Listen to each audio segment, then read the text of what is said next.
Hello, Student Pilot Cast listeners.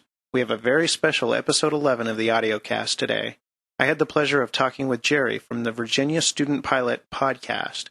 Jerry's podcast is similar to mine in that he's chronicling his path to becoming a pilot, of course in Virginia. Jerry took a couple of months to update his cast, but I'm happy to say that he's back on the bandwagon, and as of the release of this episode, Jerry has released his episode 5, and I'm excited to listen to it when I'm traveling tomorrow. Please check it out. Jerry does a great job and always includes cockpit audio as well, so you'll want to subscribe. Chandler Tower, Cherokee 4121 Tango is at Chandler Air Service. We have Zulu, and we'd like a south departure, please. What does it take to be an angel? Where does the sun go when it sleeps? Like I said, I had the pleasure of talking with Jerry today, and the best part of it was that it was the day after his first solo. So while I'm sure he'll cover that flight in his own podcast, we kind of have the exclusive scoop on one of the newest pilots around. Jerry's a great guy, and I really enjoyed talking with him. It's quite amazing, actually, how much he and I have in common. The commonality gets even more amazing when you consider that I started the Student Pilot Cast literally only 2 weeks before the first posting of the Virginia Student Pilot Cast. And we started our training, I think, within about a week of each other. Great minds think alike, I guess. From the first time we found each other's podcast, we've been wanting to do a joint show because of the similarities, and we finally got together. Jerry may post our talk in his feed as well, and I hope he does. I hope you enjoy this discussion as much as I did, and I want to thank Jerry for taking the time to talk with us. I'll apologize right now, though, for the abrupt ending. While we were winding down our discussion, my recording equipment stopped because I wasn't paying attention, so I lost about the last 2 to 3 minutes. So you'll notice that we just sort of abruptly ended. I wish that wouldn't have happened, but what's done is done. Most of our conversation is here, though, so enjoy. Not much right now. Everything will all forget what's written up above. It's written in your... First question I wanted to ask you is, why did you get involved in aviation? Well, I think I mentioned this early on in early podcasts. I as a kid growing up, I grew up during the Apollo era, and I say I'm a child of Apollo. I think it really shaped, my life. But I don't think it was really unusual because back then a lot of kids, the space everybody wanted to be an astronaut. The space program was the finest thing probably I think our country's ever done. But everybody wanted to be an astronaut. Now, to do that, of course, you had to be a pilot. And I don't know. I've always loved the rockets and airplanes. I just loved everything aviation ever since I was a little kid. Flew the models as a kid. I fly the models now as an adult too. See, never really grow up. But airplanes. Look, I've always said anything that flies is just really cool. And I've always kind of wanted to be a pilot, but so many things, So I guess the first question, make excuses as to why not, I think. And you say, well, I don't have the money or I don't have the time. For the longest time, I was saying, well, I'd like to be a pilot, but then that would require me to actually have to fly to keep your skills up because unlike radio control in the real airplane, you got to know what you're doing because, you're putting your life on the line up there. So I kind of used that as an excuse to stay away from it. And I finally said, enough of this, man. It's time. Past time. So. Yeah, when you're flying models, you can screw up really bad and just repair it or rebuild it. But you only get one chance to screw up really bad when you're in a scale airplane, right? Absolutely, and I've screwed up lots of models. I think I've crashed everything I've ever flown. Well, I did a stint in model airplanes too. I have a couple here at the house, and enjoyed flying those. It didn't scratch the itch that I had. Enough to keep me from becoming a pilot, obviously. But the old adage I always heard was, that there isn't a model airplane that's not going to crash if you keep flying it. Yeah, I have a saying that, or maybe I didn't make it up, maybe I heard it somewhere, but every one of those models has an expiration date. You just don't know what it is when you buy when you get that brand new box in your garage. That's right. Yeah. Luckily, it's not the same. We don't follow that same pattern in the real airplane world. Thank goodness for that. Exactly. So, how's the training going? Well, it's going great, and a couple of things. I had some sort of unavoidable delays, and I made what in retrospect might have been a mistake in scheduling lessons only once a week, because it just takes a long time to get anywhere with that. But finally, I got to actually get my first solo in actually yesterday, and I got to tell you, that has got to be the coolest thing I've ever done. When the instructor hops out and you're taxiing that plane, and I'm sure you remember this, Bill, when you're taxiing that thing by yourself, it's just surreal. You're like, I can't believe they're going to let me take this thing off and land it by myself. It's amazing. And then your training I hate to sound like a robot, but your training just kicks in, and then you just do all the things, that you've been training and you've done. I've got at least 100 landings, probably more than really. Yeah, you really don't change anything when he steps out. It's more of an emotional thing, right? It's just amazing. I was just blown away. I mean, I've heard all the stories from everybody saying how cool, what a major event soloing is, and until you experience it yourself, I don't think you really know. Exactly. So that was awesome. So from this point, I've decided, actually, right before I did the solo, I decided I was going to ramp up my training to 2 times a week. More than anything else, just to get a move on here. Yeah. I'm not pleased with the pace that it's just going too slow. I want to speed it up, and then of course flying more frequently will reinforce skills, and Yeah, exactly.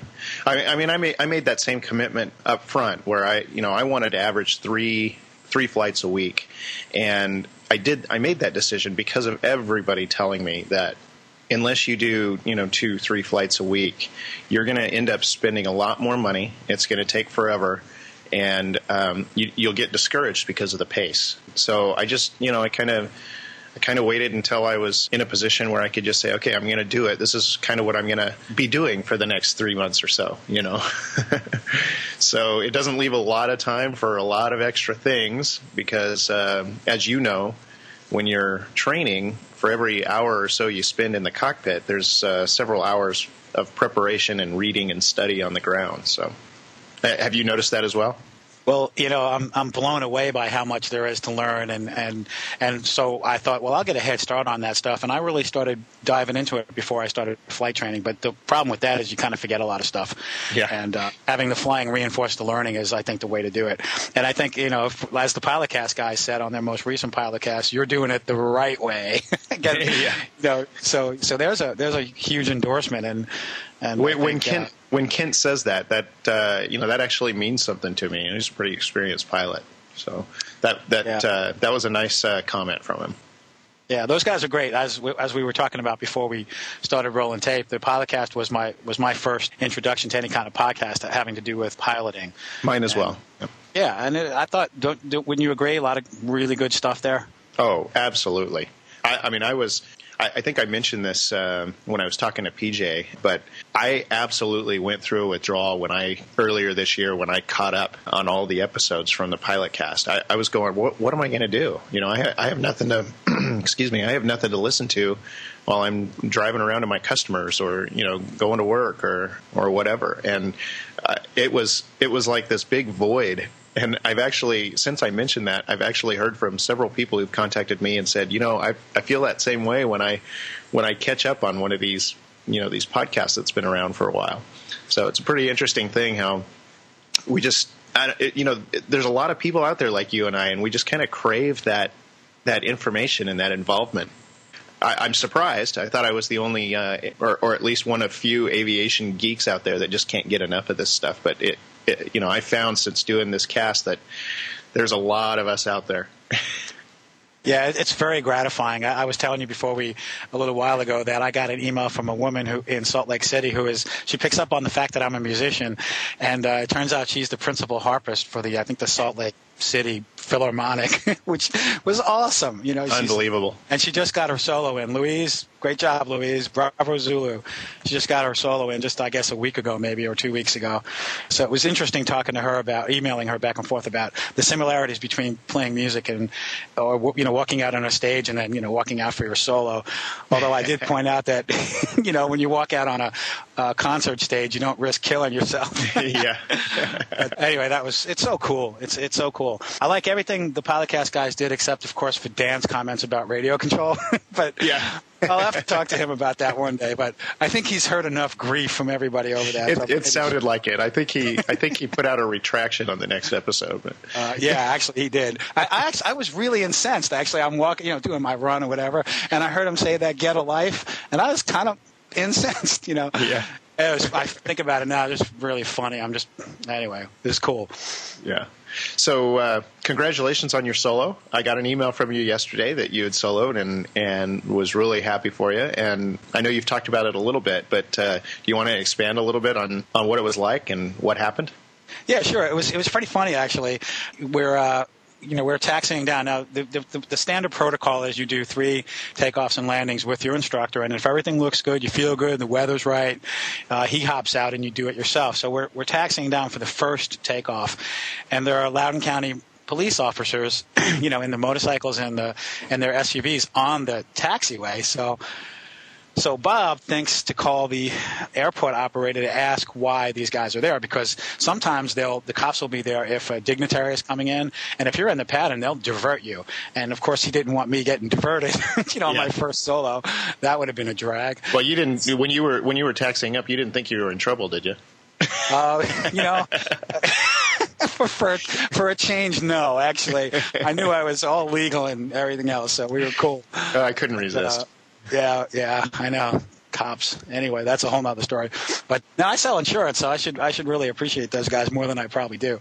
But it turns out the cops were just testing their radar gun, so that was no big deal. It was just, I must preface this by saying my first solo attempt was supposed to be Wednesday, 2 days prior, and it was a howling crosswind that day, 15 with 19-mile-an-hour gusts coming 90 degrees right across the runway. And I got to tell you, that was a bad day. I couldn't do anything right. I couldn't control. The plane was bouncing all over the place. I was not making good landings. I thought really to myself, what am I doing? I got, 13, 14 hours, whatever, and I feel like I don't know the slightest thing about what's going down. But I do know one thing, that sometimes some days are really terrible, but a day later it could be completely different and you could be on top of the world. So I knew that kind of in the back of my mind. So Friday I was prepared. It was beautiful, no wind. I was like, okay, this is going to be it. And yeah, it was when I took off for the very first time, it was, of course the plane jumps off a little quicker, it climbs a little faster without the instructor wait. But you just repeat all those procedures. You make your turns at the altitude, you watch your airspeed, and actually the first landing of the 3 was by far the best. I don't know what happened on the other 2, but it pretty much greased the first one in. And when I pulled off after that first one, I just couldn't believe it. Now, I recorded the audio, as I always do for my own podcast, VAStudentPilot.com. And I was just carrying on like a Looney Tune, so I'm probably going to edit much of that stuff out. Oh, you don't want to edit that out. We all want to hear it. All right, maybe I'll leave it in then. Okay. I was my first time around. I couldn't stop talking. I was so excited. I'm still. It's Saturday. It's the next day, and I'm still blown away and excited by it. It's a huge step, and the fact that they trust you to do that, and you actually perform it. We're actually probably a little bit better than we think. And if you're a musician, you're your own worst critic. And oh yeah. And it's awful. And I'm sure that's true for anything you do. That's pretty much anything. And I think it applies to flying planes too. Your instructor probably knows a little better than what you're capable of. Yeah. And that was very cool to have that reinforced. I can't say enough. It was just the coolest thing I've ever done. Now, did you know going into this day that you were going to be soloing? Yeah, I was sure of it because it was supposed to be Wednesday, but with those crosswinds. Yeah. And we made 14 landings that day, and my instructor said, "Man, this got to be some kind of a record." Wow, you did 14. So you did 11 before he got out, huh? Well, no. This was on Wednesday with the crosswinds. Oh, on Wednesday. Gotcha. Yeah, on Wednesday I did 14 landings, and I tell you, I felt like I got run over by a truck when I left the airport. I was tired, worn out, frustrated, kind of mad. Oh man, what a great experience though! In those types of winds and doing that many landings, it must have been like a walk in the park on Friday when you soloed. Dude, it was completely a walk in the park. I couldn't get over how easy it was. It was as if I had been doing it all along. It was absolutely no problem. I couldn't believe it. It was just completely night and day. So that adversity. So I think I come away with the lesson that adversity, sometimes when those days aren't so good, you're really probably making some really good progress there in ways that might not be immediately apparent. Yeah. Well, you know what they say about experiences that don't kill you, right?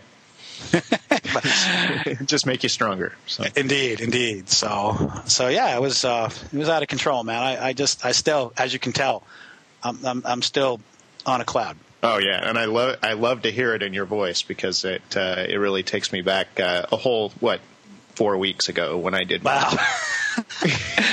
So I'm told then that now from this point I'm told that the training goes pretty quickly. Would you? I totally agree. I mean, I'm not done yet, but I did do my first cross country. Man, when was it? Sometime last week, maybe Tuesday. And I mean, I'm just amazed at how fast everything is coming at me now. And I'm actually going to be doing my first solo cross country next week. Awesome. So yeah, I mean, it's incredible. And I'm projecting. I mean, as we record this, it's the 21st of June, and I'm projecting that sometime in July. I'm hoping before Oshkosh, I take my check ride. I'm not going to say necessarily have my ticket, because I don't want to jinx myself, but I do want to take the check ride. Well, Bill, you're an inspiration, man. What can I say? It's really coming at me fast, I'm telling you. But I'm just loving every minute of it, and the experience of doing the cross country was just fantastic. And I've been looking forward to it, and it met all the expectations. I mean, every step of the way. Here's the thing: is when I soloed, I thought, man, what an experience.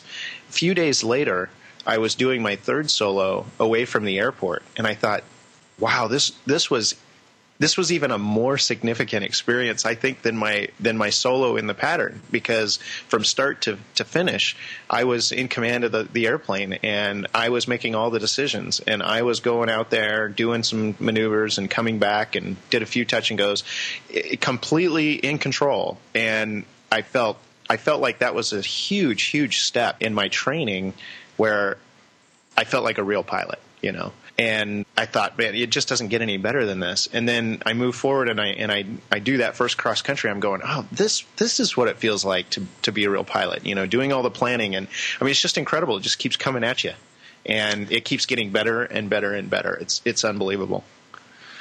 Yeah, do you have built-in family that's ready and waiting to hop in the plane with you when you get your ticket? I do. Yeah, I do. I actually have 3 fairly young boys and a wonderful wife who's being very supportive in my training. And on one hand, it's pretty interesting. I really ought to have her on the podcast one of these days, because it's really interesting. She's very supportive, and she's not one of those people who's afraid of flying or anything. But sometimes she shakes her head a little bit and goes, "They're really letting you do that? You just started like a month and a half ago or 2 months ago. They're really letting you do that?" And I'm going, yeah, it kind of amazes me too, but yeah, they're telling me I need to go do this. That's what I can't get. I can't get over that. They're actually going to let me take the plane by myself. I'm giggling like a school child, man. But it's just that sense of wonder and amazement and wow. It really is, and I can definitely hear it in your voice, and it's fantastic. Yeah. So once you get your ticket, what do you expect to do with aviation? Well, my plan at this point, anyway, is to pretty much maybe take maybe a short break, but then pretty much go into instrument training and get an instrument rating. I think that just not only does it expand your flying possibilities, but it also, from what I'm told from everybody, it really does sharpen your piloting skill too. Yeah. Yeah. So that's a plan. But I'd like to use the airplane to go, to visit. I have family up in New York. My sister's boyfriend has this great place up in the Catskills that is sort of like a bungalow colony. And if you know the Catskills, it was sort of a retreat from New York City for a lot of people for a lot of years. No. And it's all Irishmen, so it's really great.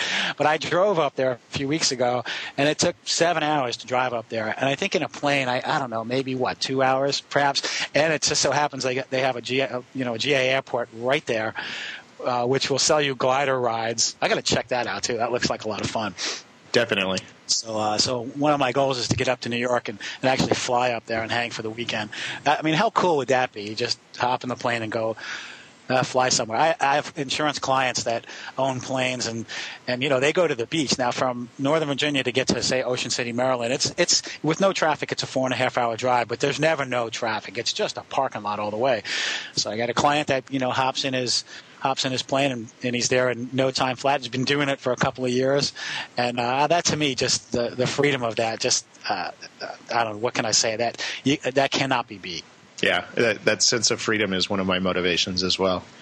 And you already have your first passenger all ready to go? No, I haven't really given that much thought yet. So not really sure about that. But I keep thinking how great it's going to be to take my wife up for the first time. And that's one of the big things that is motivating me too, is being able to share the wonder that I have about that sense of freedom and about the beauty from the sky with other people. I'm really excited about that. I'd like to chime in on that too, Bill. One thing became apparent fairly early in radio control flying. It's much, much more fun when you do it with friends, because it becomes a social activity. And I think flying planes is the same exact thing. Solos are amazing in the early thing, but I don't know if I necessarily want to just fly by myself.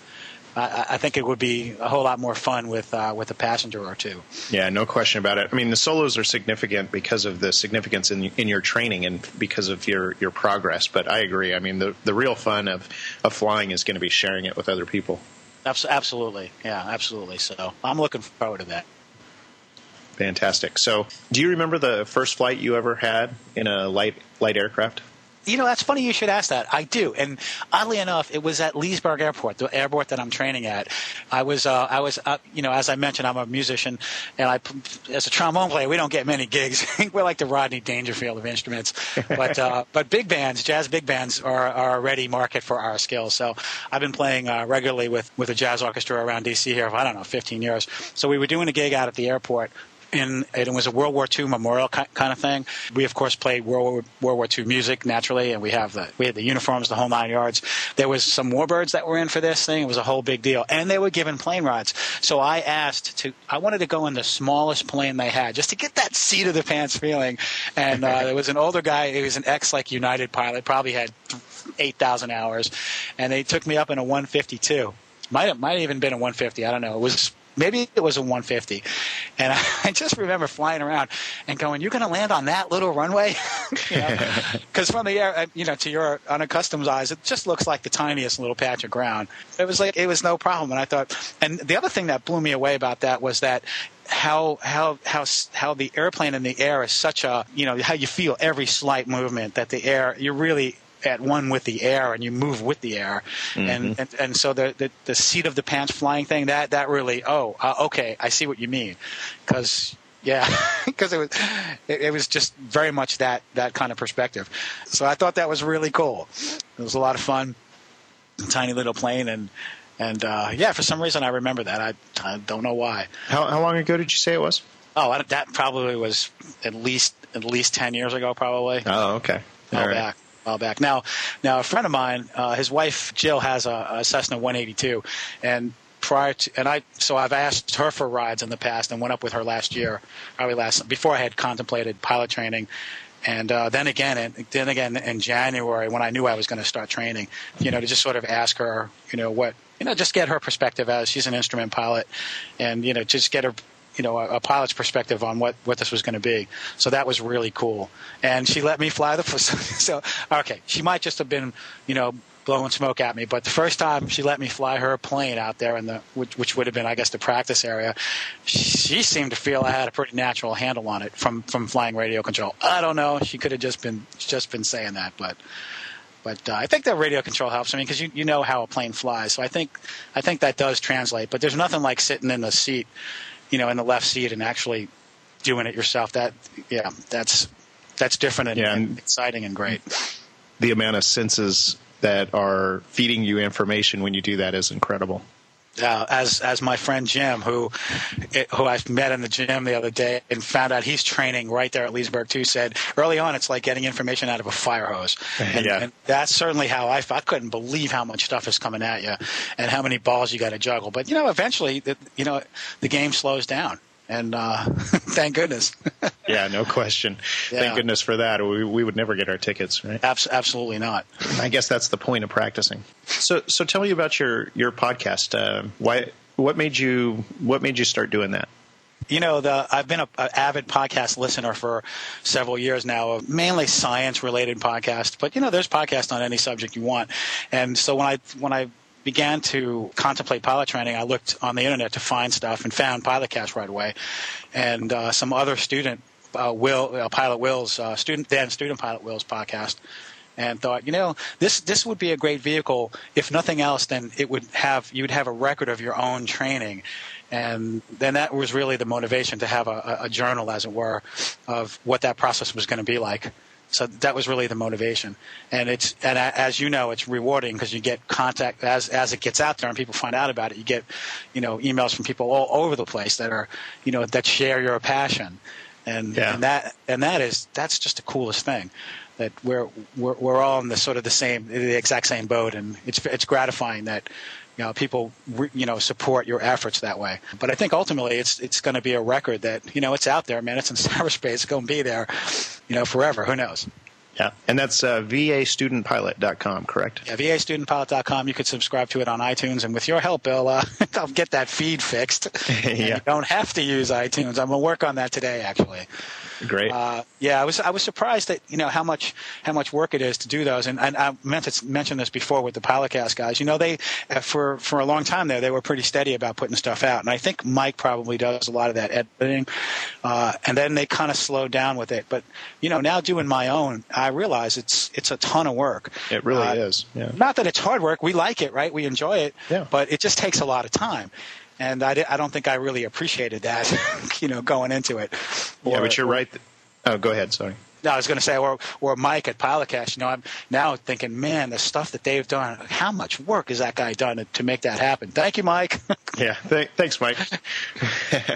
We've all enjoyed it very, very much. Inspired a lot of us to follow suit. And like you said, the result is incredible. People contacting you, just having that rich record of your flying is incredible in and of itself. But then you add in all the social opportunities that it brings up. I was telling one of my listeners emailed me a couple of days ago, and I responded to him and said, he was thanking me for doing the podcast, and I said, it is a lot of work, but I get so much more back. I don't have a lot of a support system, if you will, of pilots that I know. I used to know a lot more pilots when I was younger in college, but they've all since moved on or gotten out of flying or whatever. And so I don't have a lot. I don't have a big support system of pilots, and I'm not an insider in the aviation world. But starting the podcast, I told this listener it takes a lot of time, but it feels like I now have 100 mentors that I would have never had, and another 100, I called them underclassmen, people that want to start training and will start training, that are sort of cheering me on, and it makes it worth it. I mean, that alone is worth the price of admission, in my opinion. So hopefully that makes sense. Yeah, absolutely. I mean, I completely know exactly what you're talking about. How I would not have met Greg Summers of the he's got a great video podcast. I don't know if you've talked about that before on your podcast. I mentioned it when I was talking to PJ, but you and I were talking about it beforehand. It's just an incredible resource. It's incredible entertainment. StudentPilotJournal.com. StudentPilotJournal.com. That's right, with Greg Summers. What a great guy too. What a nice guy. And you wouldn't meet these kind of people necessarily. I mean, if you didn't get yourself involved with it, I mean, how would you? It's great. It opens up that opportunity to meet great guys like that, and that are totally willing to help you out. Anything you need. It's amazing. And a public congratulations to Greg. I think I mentioned it in my last video that I released, but congratulations to Greg on passing his check ride and getting his temporary airman certificate. And I'm jealous as can be, but hopefully we'll both be there soon. So. Bravo Zulu, Greg. Great job, man. Yeah, that's good stuff. I absolutely like waiting for the next PilotCast episode or any of them, really. I can't wait until I see more of his video. I also understand intimately how difficult it is to sometimes get these things out. So I won't. I don't think I'll spoil the. I don't think I'll put a spoiler out by mentioning. I was talking to Greg the other day, and he just got a ride in a Cirrus G3 Turbo, and he said, Jerry, he said, I don't want to make you jealous, but I'm going to tell you about this experience. And, I really hope he got video of it. He did get some video, but maybe not as much as he liked. But come on, Greg, get that out there. We all want to check that out. No question. Yeah. Fantastic. Yeah, and I was just captivated. Every episode, I was just captivated with him doing his lessons and doing his cross countries on video, and I just wanted more. I just wanted more of it. Yeah, good stuff. Yeah. Well, who knows? We might spawn a cottage industry here of new pilot training podcast. Yeah, exactly.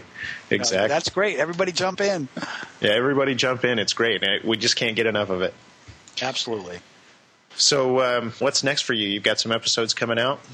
Yeah, I actually have one in the can I'll upload today, and I have audio from all my lessons except for one where I didn't put the microphone onto my headset, so you probably only hear propeller noise with that one. But yeah, I have all those up to this point, and I've got I guess about 12 or 13 total. I got number 5 going up today, and then I just need to buckle down and get those others out. I might actually combine a few just to accelerate the process, because it's not cool to be behind on that, because then you're thinking, in the back of your head, I got to get that out, and I'd rather not be there. So exactly. Yeah, I don't know how you do it, man, because you're flying 3 times a week, are you? I am, yeah. How do you do the podcast too? Well, it was harder at first. Yeah, you just sort of get into a rhythm, and I was trying to combine them, and then I was going to start trying to just do smaller casts, but do them for one lesson or a more succinct topic, and just get more out. That way, you don't always feel like this thing's hanging over you. But yeah, I'm a good 2 to 3 weeks behind, but that's just going to be the standard lead time, I think, just to get them out. And you just start to get into a rhythm, and it took me probably until about my 7th episode, so you're probably close to kind of hitting that rhythm. So yeah, it's funny. I've maintained a website for my other hobby, which is high power rocketry, for years now, and I've cut a lot of video for that. But those videos tend to be only really because they're web videos, and they take a lot of time to download without broadband. Anyway, they tend not to be more than at most a minute in duration. So if you're talking about a 20-minute or 15-minute, podcast, sorry about that, my phone's ringing. It's just quite a bit more time involved. So, but hopefully you're right. Hopefully I'll hit that stride and start banging them out regular. Well, we could definitely compare notes too, and see if we can learn anything off of each other. So cool. So tell me about your music. Well, I'm a trombonist, although I don't play professionally. I used to when I was younger. Kind of hard making a living as a musician. Anybody who does that, boy, I have all the respect for in the world. And around here, around D.C., the D.C. area, there are so many good musicians because the services hire musicians for all the various bands. So we actually have quite a bit of competition around here for gigs. The military guys tend to be first call because it's perceived that they're just, the very best players. And, by and large, they are. But they're also a good resource, too. So I play my own, like, jazz quartet or jazz big bands around town, or, any gig that I think has a fun quotient attached to it. I don't do weddings anymore. I used to when I was younger, but, I guess they're fun for the person who's getting married, but as a musician, I don't know, not the most fun kind of gig. Yeah, but it's fun, and it's amazing how similar flying skills and music are. I've talked about this in my podcast. As a musician, you can improve and you can get better, and you can practice, and but you never ever perfect it. And right. I love that about flying planes, and I know that's true for radio control skills, because there are guys, world champions. In fact, a couple of them live around here. I know them, that they're out constantly practicing, and their skills are just off the chart, so much further down than I am. But that gives you, yet at the same time, it's depressing, but it gives you something to say, wow, I could work toward that. And I look forward to doing that in the flying thing, to get, not just to be a pilot, but to be a really good pilot. Yeah, and the best endeavors are always those that you can never quite achieve perfection, right? So, there's always another mystery to unlock with flying, and probably music as well. I mean, I have to admit, I am a great appreciator of music with no talent. So. Well, your creative outlets go elsewhere. So I guess everybody so. has it. How we express it is our own individual thing. Yeah, that's right. That's right. Yeah, so that has that similarity, and I absolutely love that. That we know that it's going to be a lifelong pursuit, of perfection, never attaining it, but always reaching for it. It gives you a goal. It gives you something to strive for. It's awesome. Very cool. So, do you have any shout outs you'd like to send out there? Well, shout out to, of course, as we talked about, to Greg Summers, studentpilotjournal.com. That he's a great guy, and that's a great podcast. Also, like to thank Will Hawkins, who is his podcast was one that I listened to in its entirety before the Student Pilot Flight Podlog, I think it's called. He's got the most creative names for his podcast, doesn't he? That was, how many? Make sure we get all the words in there. But I listened to that thing in its entirety before I even started training. So thank you, Will. I picked up a lot of cool stuff. Radio stuff came easily to me, I think, well, easier because of the benefit I got from, listening to Will. And the Pilotcast guys, thank you. Even you, Dan. No, just kidding. That was another great resource, and so yeah. I'm just so grateful all this stuff is available for us to check out. Yeah. So I have one last question for you. So when you did your solo, did the cops that were on the field, did they tell you your speed? It's funny. Somebody else asked me that. No, but what they were doing was they were using the taxiway, and they were racing their cars down the taxiway, down the unused portion, of course, of the taxiway. So no, nobody put a radar gun on my plane, thankfully. But yeah, you got to figure they were having fun because they were just opening up their cars down a wide open taxiway. Oh yeah, we're all kids at heart. They got a good gig. Yeah. It was great. Very cool. Well, anything else you think we should talk about? Well, I think we covered it. From this point on, I hope that the training goes as quickly as I'm told it will, and I'm looking forward to those solo cross countries and all that other good stuff. As it progresses, I'm just really looking forward to it because I got to tell you, there's been some tough days, and I know there's going to be more tough days. But they are so overwhelmed and overshadowed by the rewards when things click and they go right. That how could you not love this? Come on. No question. Yeah, I look forward to it every day, and it's the studying that goes along with it is something I look forward to doing as well. Except for the weather, I have a hard time. I get bored with the weather stuff, but cranking through it as much as I can to make sure I'm safe and competent. But it's not the most interesting topic to me. All the other stuff's great though. That's interesting because I don't mind the weather, but I find the aerospace stuff rather tedious. And and we're in the ADAs here in Leesburg, and class Bravo at Dulles. But I just there's all those limitations, and well, I'll get to more of that as I go. But I find that kind of rote memorization stuff less interesting, I guess. Yeah, how many feet from the clouds do you have to be? Yeah, exactly. Yeah, that's true. That's true. But hey, if that's the price for admission, I'm okay with that. Yeah, exactly. That's kind of what I'm thinking. And one other thing I wanted to comment on that you mentioned earlier, how you did a lot of studying before you started. I did as well, and I think I mentioned this in my introductory podcast. I've been so interested in aviation for so long that over the years I would check out training books, and I would buy training books. I probably have on my shelf 3 or 4 different private pilot study books that I've bought over the years, and of course, some of them are outdated with new airspace changes and so on. But, I did a lot of that beforehand, and I did a lot of learning about flight planning and training, learning how to use an E6B, for instance, and things like that before I ever started. But I kind of stopped doing that except for the required training. I'm going through the curriculum training that my school has, again, to make sure that I'm, ready. I haven't taken my written test yet. I think I'm probably ready to, but I want to get some more study and practice in beforehand. And I noticed that when it came to start doing the cross country planning, I thought, oh yeah, I know this stuff. I'm going to be fine. But a lot of it, since I've been flying and I haven't really been doing it, a lot of it has escaped me. And I was sitting there a couple of times looking at that E6B, going, what am I doing here? How do I figure out my fuel usage? I kind of forgot it all. So it was sort of a lesson to me that you can't just learn something and then be done with it. And like you mentioned earlier, you're going to have to fly and you're going to have to practice these skills or they're going to leave you, So that was one thing I wanted to add it as comment to kind of reinforce what you were saying earlier. Yeah, I just noticed that. Really, it came in stark relief. Really, when I went back to the Cessna, the Cessna pilot course has CDs that have multimedia, so they basically give you video presentations of the information.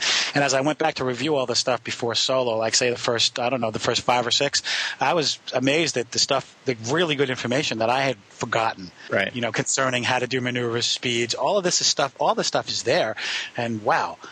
And you learned it at one point, but it doesn't necessarily mean that it's always right there for you to grab and retrieve again, right? So absolutely, I was like, wow, this is some good stuff here. Did I totally forget this?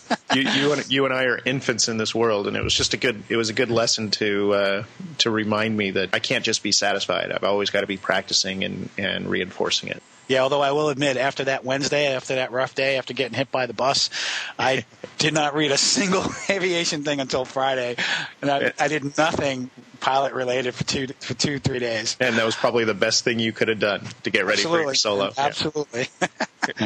You just kind of know sometimes when you need to leave it alone. Put it down, put it away, step away from the book.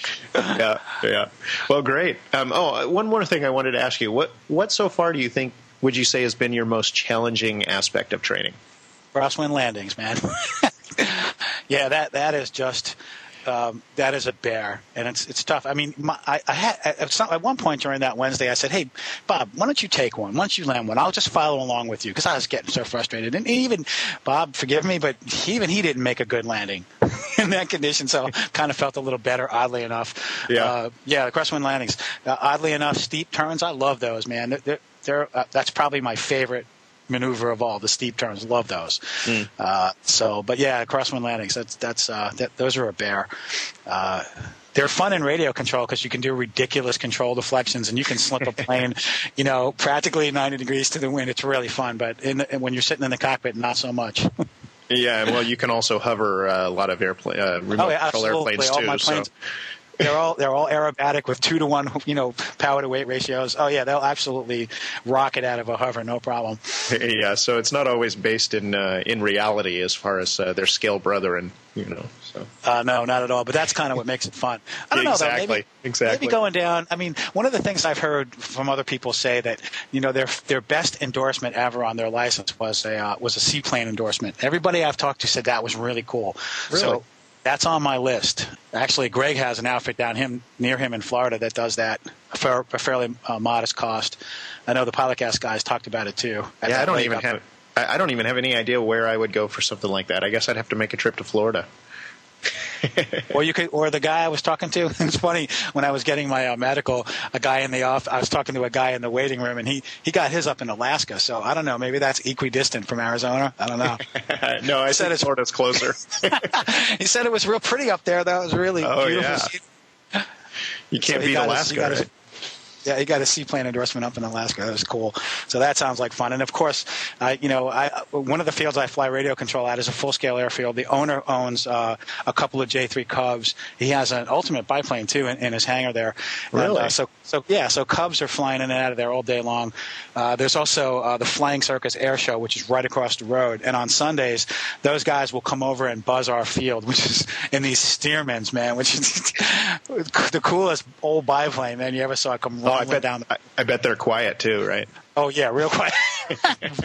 Break your eardrums. It's so cool. I love that, man. Those big old radial engines. Yeah, the big old radios. They'll come screaming down the runway 10 feet off the deck. It's just awesome. Well, they do wing walking over there too, so I guess fast low passes are no big deal to them. But yeah, flying a J3 Cub, I mean, that's got to be the epitome of old-time aviation, and I look forward to that day. I guess a couple of weeks ago we were down flying radio control, and Kurt Wicker he's a kind of a nationally known aerobatic pilot, really, and a sweet guy too. So he flies his J3 Cub in there on one wheel all the way down the runway, which is kind of fun. And when he left for the day, and he's also an accomplished radio control pilot. The guy's great. So when he leaves, right at the end of the day, he gives us a little aerial demonstration of the Cub's aerobatic abilities. He pulls a loop, which like it's not really a loop and a cub. It's more like an ellipse. And, does some wing overs and some other crazy stuff, man. I tell you, that was just the coolest thing, man. Wow. I don't know if I have the stomach for those kind of maneuvers, but I enjoy. I'll say briefly, I went down to Pax River Naval Air Station a few years ago, and I saw the Blue Angels with the big show, and I'd never seen them before. But for me, by far, the coolest thing of that whole show was Patty Wagstaff and that extra. That to me is just. I mean, it just blew me away. Yeah. She's so good, so aggressive, so fast, and so in total control of that plane that you just go, wow. Yeah, I've never seen Patty in person. I've seen the Blue Angels and the Thunderbirds, and just fantastic shows. But I would love to see Patty in person one of these days. Apparently, Kurt Wicker is Patty Wagstaff's. He's I guess a godfather of one of her. I don't know. He's real close to her, so I'm hoping to get to meet her one of these days.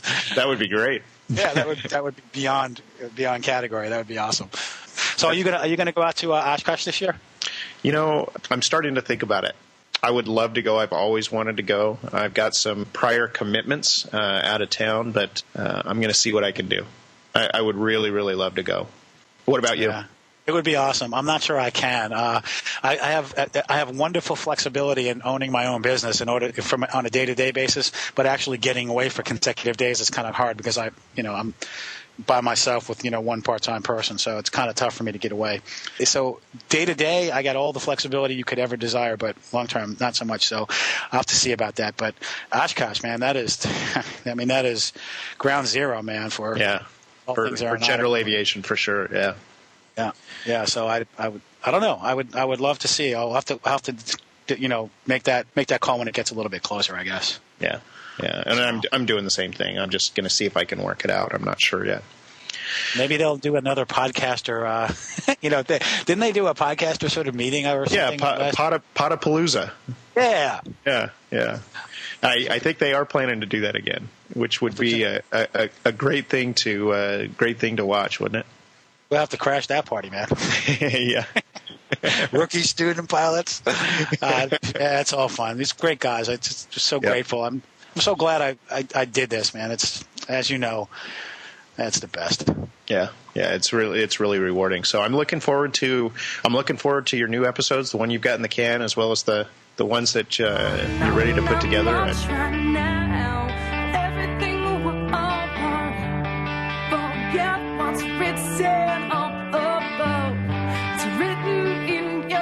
Okay, once again, sorry for the abrupt ending, but essentially we finished talking about our hopes to attend Oshkosh, something I'm sure all of you out there can relate to. I thanked him for taking the time with us when we ended. So once again, thanks, Jerry, for talking with me today and for posting your next episode. I know I'll be listening because I just can't get enough flying, whether it's talking about it or doing it. I guess that's just how pilots are, and after all, I'm going to be a pilot.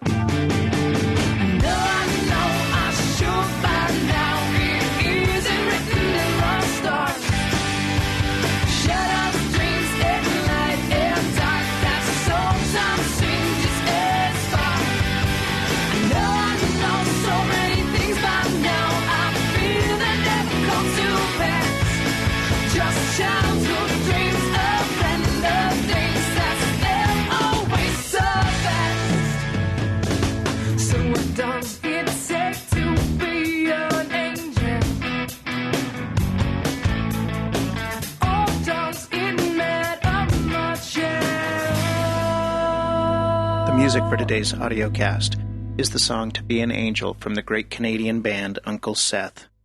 You can get more information and subscribe to the Student Pilot audiocast using iTunes, Zune, or any other podcatcher at www.studentpilotcast.com.